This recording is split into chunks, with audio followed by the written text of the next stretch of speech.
I was a substitute teacher for a little bit when I was coaching wrestling. Mm-hmm. And what class? Well, I did high school, and then I did 8th, 7th, 6th. Wait, but is there like middle school? Is there like a topic specifically? Oh, so what? Yeah, so just like one just was dive into wherever. One was because that's crazy if that's the case. So I used to sub for my buddy's philosophy class. Yeah, and then I subbed for my other buddy's history class, and then I subbed for a 7th grade class. I forgot what that was, but the 6th grade class was a math class. Okay, and this girl was obviously the smartest girl in the class. Yeah. And she came to me. It was almost like she knew I wouldn't know the answer.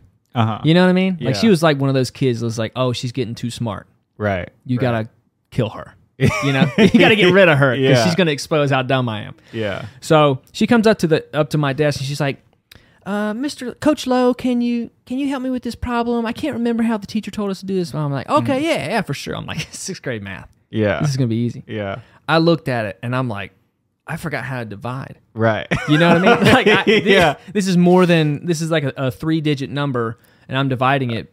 Oh, we're talking long division here.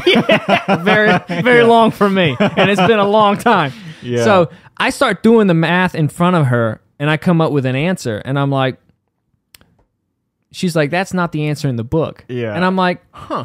And I'm like, all right, how do I spin this shit? And I'm like, well, do you remember how your teacher solved the problem? And she was like, no, I don't. But she came up with a different answer. And I was like, well, you know, people have different ways of going about solving problems. And I went down this road just totally of like just bullshitting. Turned it into a philosophy and class. I saw her just go,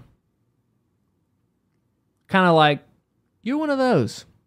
You're one of those adults. Yeah. And I was like, I couldn't even look her in the eye. Yeah. I was like, yeah, well, just, you know, just ask her when she comes back tomorrow, you know? But you're probably right. You're on to something, so just finish your work.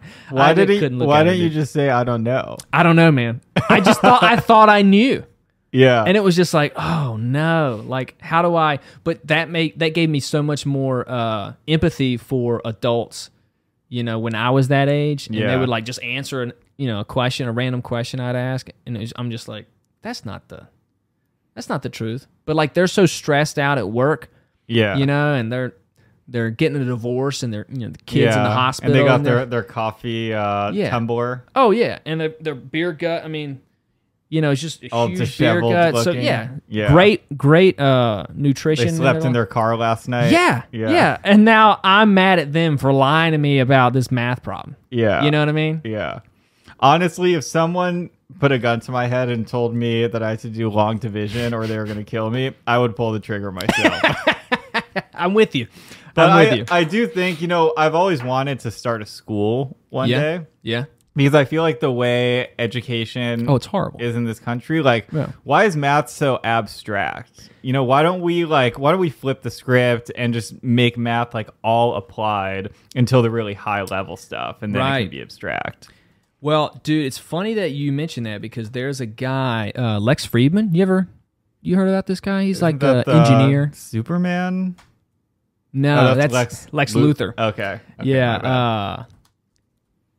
So he had a woman on his podcast recently who was she's big into math. Oh yeah. Jo Bowler, J-O, last name B-O-A-L-E-R, and her whole thing is making math visual. Yeah. I'm like, I want to take your course. Right. She got like an online course for students and then also for teachers, teaching them how to explain math visually.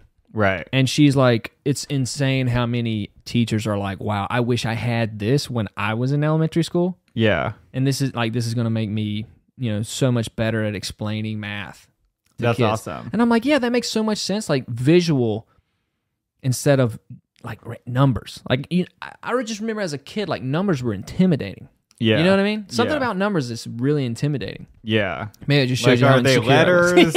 You know? They just didn't pass the test to be a letter.